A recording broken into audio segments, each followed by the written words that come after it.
welcome to Pete Burling and Glenn Ashby. Congratulations on taking the series overall and doing so in a very convincing fashion today. Pete, you've had to answer a few questions about starts in this series. Was it a goal coming out today to make that first mark? Yeah, well, I think for ourselves, today was a massive effort by the whole shore team, and us as a group, we've faced a lot of adversity over the last couple of weeks, and firstly with that BAR incident where we got a hole in the side, and then us as a sailing team, myself making that error, capsizing the boat, and the shore team's done an absolutely amazing job to get us back out on the water, to give us the tools that we need to win, and it was a great way to be able to repay them today with a couple of good starts, and to be able to lead at Mark 1. It definitely feels like we're on an incredibly steep part of that learning curve still, and we've got a lot to come over the next week or so before the match. So we're just really excited with how the boat's going at the moment, but we're under no illusions, so we've got a lot of hard work to do in the week ahead. Thank you. Glenn, how do you think this series helps you prepare for what lies ahead, the big match against Oracle USA, Team USA? Yeah, look, obviously, I think for us having, made the journey across from New Zealand quite late, having not done a lot of racing against any other AC50s, the battle that we had, against Artemis over the last few days has certainly been a very, very valuable experience for us, and absolutely hats off to those guys for the way they sailed their boat and the way they sailed this whole series. They've put together an amazing campaign, and whoever made it through this Louis Vuitton Challenger playoff was going to be a stronger opponent because of that. And they gave us a really couple of good sailing lessons, and over the last few days we had a good day today. But absolutely no doubt that we're a stronger team because of our battles with those guys on the water over the past few days. Thank you. I'm going to open the floor for questions, and just again as a reminder, please let us know your name and outlet. First up, Todd. Todd Nile, Radio New Zealand, just while somebody else thinks of a question. Peter, while you're between those two races all that time on the water, what's going on? How do you keep cool and calm out there waiting for the restart? Well, I think as a team, we're in a great frame of mind going into this morning. We had some, we probably didn't quite have the right appendages on for the first couple of days of the finals, but, it felt like we had the right package on out there today, and we were just really excited to get racing. So, in that first race, I think that showed, we got a great start and led until the wind shut down.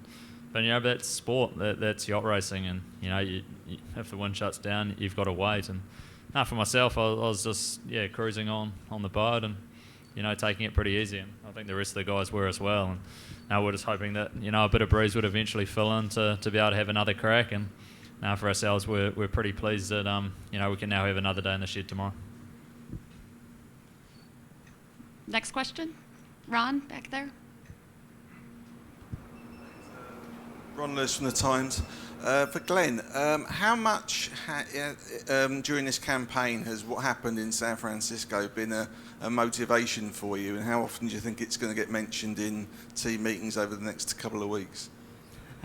If I had $1 for every time it's been talked about, I probably wouldn't be having to sit here to earn a crust. But look, it's we debriefed heavily after San Francisco, and I think the lessons that we learnt out of that have absolutely made us a stronger team, going forwards. The team really only a couple of years ago was looking down the barrel of having its doors closed, and for Emirates Team New Zealand, who has been involved in the America's Cup for such a long period of time, to have that happen would have been a real tragedy. And a few people got together, managed to keep the doors open, and that whole team has effectively been rebuilt from the ground up. And what has been able to be created, I think, is a much stronger unit, looking back at those lessons, than what we were, in the last campaign. We were a strong team in the last campaign, but certainly this team, I believe, is a much stronger unit than we've ever seen before. And I think the motivation going forwards is definitely there. We didn't need much on our side last time to be successful, and I think we're in that same position now where we don't need a lot to go our way to definitely be in the hunt. Next question, Luca. Apologies. Yeah, again, Matt Sheehan, World Sailing Show. Question for Glenn. The Kiwis have been the challengers more times than anybody else, I think, over the last 20 years. You keep being up there, maybe more.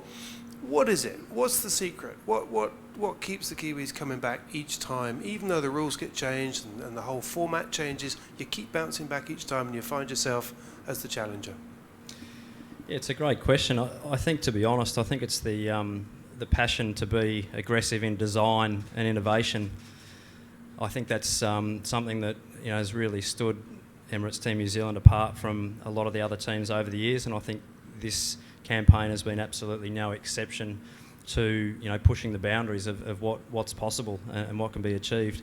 We've been very aggressive from day one. We knew we had to be with our design and our program going forwards. Obviously, the cycling side of things, just is one part of our whole program that is different to all our opponents.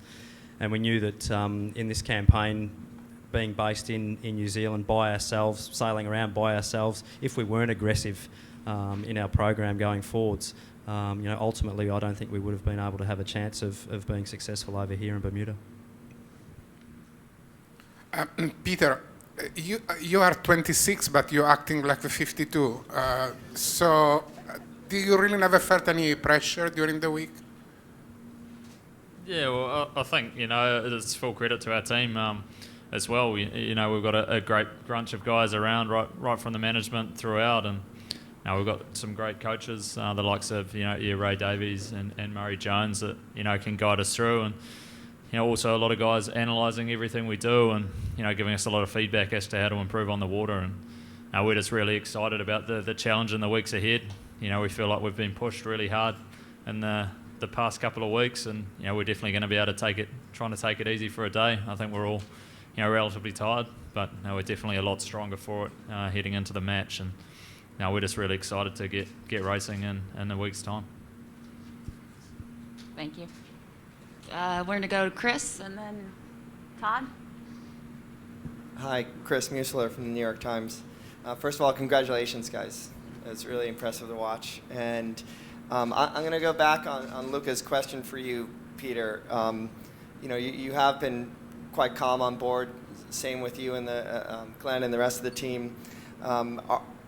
Do you ever get butterflies in your stomach is the first part of the question, even if it's just before the racing. And then the second half of the question is, if my information is correct, Oracle and Team Japan were doing some serious starting practice over the weekend. And are you going to be taking a different approach, or your psychological preparation for the Cup finals any differently than you've taken anything else going through the series? Maybe considering that your competitor might be a bit more aggressive in the starting box or beyond. Yeah, well, I think for myself, I more get excited for days like today. I'm a really proud New Zealander, and to be sailing for your country with your whole country behind you, cheering you on, and so many Kiwis have made the trip over here to support us, and we can really feel that energy they bring to our campaign. And that just really excites us, drives us on to be better every day, and to keep learning, keep improving. And I think we've definitely showed as a unit, we are learning incredibly fast, and I think that's showed, throughout. We're a lot better team today than we were yesterday, than we were a couple of weeks ago, and that's full credit to the rest of the challengers. They've all pushed us, really hard, and I think that's going to put us into the final series in a lot better shape than we could have been otherwise. But we're just really excited to get into it. Obviously, we'll have to review, all the racing that those other guys have done to go over and create some strategies to deal with it. But I think we showed today, that we can bounce back. We can start really well, and we're really, really pleased by the progress we've made. Thank you. Todd? Todd Nile, Radio New Zealand. Peter, has the team asked around for a training partner over the next few days, and what's the outcome of that been?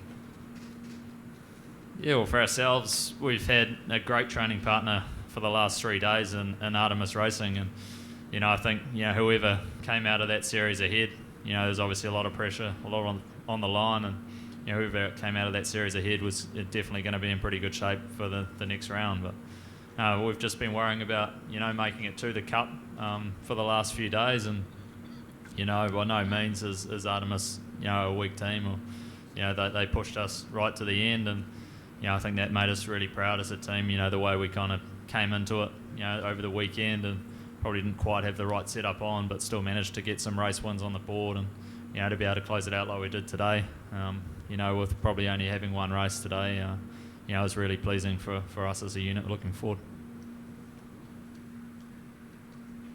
Tucker? Peter, it's already been noted that you have perhaps a less aggressive style than Nathan Outteridge in the pre-start. I don't know how much of that is confidence in your boat speed or just throttling back and being conservative, but knowing that Jimmy Spithill is one of the most aggressive match racing pre-starters in the game, will you change your approach in the pre-start to face Oracle Team USA? Well, I think one of the really pleasing things for us is actually, Artemis hasn't lost a pre-start to Oracle in a very long time. So, they definitely are very, very good in the pre-start area. And, we felt like we've improved significantly over the last couple of days, to be able to take a couple of pre-starts off them today. So they've been absolutely amazing and, pushing us forward in that area. But we definitely feel like we've got some pretty good ideas of, where to move forward, where to make that next gain. And we think we're in a pretty good shape to, keep pushing forward. And we're just excited with, everything we've got going on. We've got a lot to come in our team, in our program. And we're just excited to get racing next week. Matt Sheehan again for Glenn. I just want to follow up on something you said a little earlier on about training in isolation, being down in New Zealand. You were last here to Bermuda, the last team here. How tough was that? How did you feel when you got here? When you started getting racing, was it a steep learning curve? And if so, how did you modify your approach? Yeah, look, we obviously arrived a lot later than a lot of the other teams here. We didn't have a huge amount of choice in when we would come, because we were actually still building a lot of our componentry that you guys have been seeing out on the water over the last few days. That was all still getting produced, back in New Zealand, over the last sort of few months. So we chose to come here. We had obviously it was winter time here. When it was the New Zealand summer. So we actually had some fantastic conditions back in Auckland, while it was quite windy, wet, cold and rainy over here over that sort of Christmas, New Year, February period. And, we had some fantastic hours on the water, long days, and really, we were almost taking the attitude that we were racing ourselves as much as coming over here to race the other guys. We were sort of racing against the clock, if you'd like to say so. For us as a team, we knew exactly where the bar was set, and I think as a group, we can hopefully take our time into celebrating for half an hour or so tonight, if you like, that we've actually made it over here as a group. That was a big challenge in itself, just getting here. And the fact that we've actually made it through we've ticked 2 of the boxes along the way, and now we only have 1 box to tick, in the ultimate goal. So we're very proud as a group, and as Pete said, it has been a massive collective effort right from day one to even make it here as a group, and to have a boat that's somewhere in the mix. That we can actually get out on the water and sail around on is wonderful. So, not only for our team, but I think for the whole of New Zealand, it's been a great achievement. Thank you. Next we'll go to David and then Richard. David Palmer, Yachts and Yachting. Glenn, you were seen today going to the wing mast and adjusting something. And then when you got back into your pod, the first thing we saw was the wing go through about 20 degrees. Can you just explain to us what you were doing and why? Yeah, I was just adjusting the front brakes, basically. The wing is a very complicated piece of equipment, and you have to look after it. We were obviously sailing in conditions, that started off quite light, and then the breeze built quite quickly. So, we're making adjustments on the fly the whole time. Some of them aren't just on my little control box. Some of them are in other places. So I was just going into the wing to make an adjustment, just to make sure that we were looking after the gear and preserving our assets as we were hoping to make it through to this next challenge. The, one of the New Zealand papers had a report that a whole lot of new fairings were being made following your crash. Have they arrived? Is the boat back to where it was before the crash? And is it any heavier than it was before the crash? Yeah, look, the guys, back in New Zealand have been an absolute, saviour for us, as much as the shore crew have been here. We've had a lot of fantastic support, from back in New Zealand for, obviously making parts that we damaged a few days ago in our capsize, and we're looking forward to getting those new parts put on the yacht. The guys have done a great job to get the yacht back to sort of 99.9%, if you like, as to what we saw out there on the water today. But we've got a whole host of componentry that's still arriving, coming on tap all the time. You never know whether you're going to make it through or not, but if you do, it's nice to know that you've still got a few things up your sleeve to put on the boat moving forward, so that's exciting.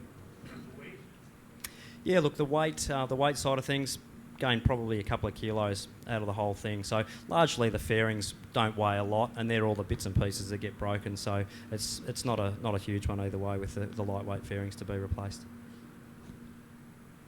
Richard? Richard Gladwell from Sail World for Glenn. Today was the first time I've really seen you sail in the light with your proper light weather configuration, and the wind was very impressive.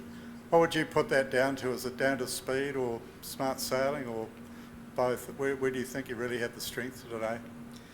Yeah, look, today I think sort of showed a performance that that we can be proud of. We got off the start line very well, and Pete and the boys did a fantastic job there in putting us in a great position in the two starts we effectively had today. The configuration choice for today, I think, was obviously the right call. The breeze was up and down a lot today, and you sort of had to make a call, obviously, early on as to what configuration you were going to be in. But I think the fact that we also sailed the boat well as well, those three things together give you a chance of having a strong win. So today, those three things went our way, and we managed to tick the box. So the boat feels really nice. And obviously the flatter water conditions make the boat easier to sail. So from a sailor's perspective, you can sort of drop your shoulders a little bit and enjoy the sailing rather than having to hang on like you do in 25 knots. Yep, Todd, here.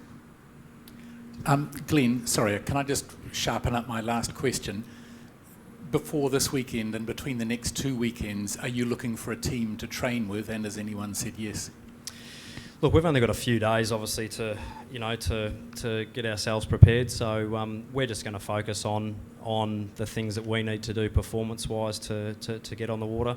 We haven't really asked anyone else to come out with us, but we may do. We have to sit down and work out, the priorities for the next few days. Up until about an hour ago or 2 hours ago, the priority was just making it through today. So we'll sit down as a group over the next couple of days and work out our best plan of attack with the next few days that we do have up our sleeve to put ourselves in the best position possible to give ourselves the best opportunity to be successful moving forwards.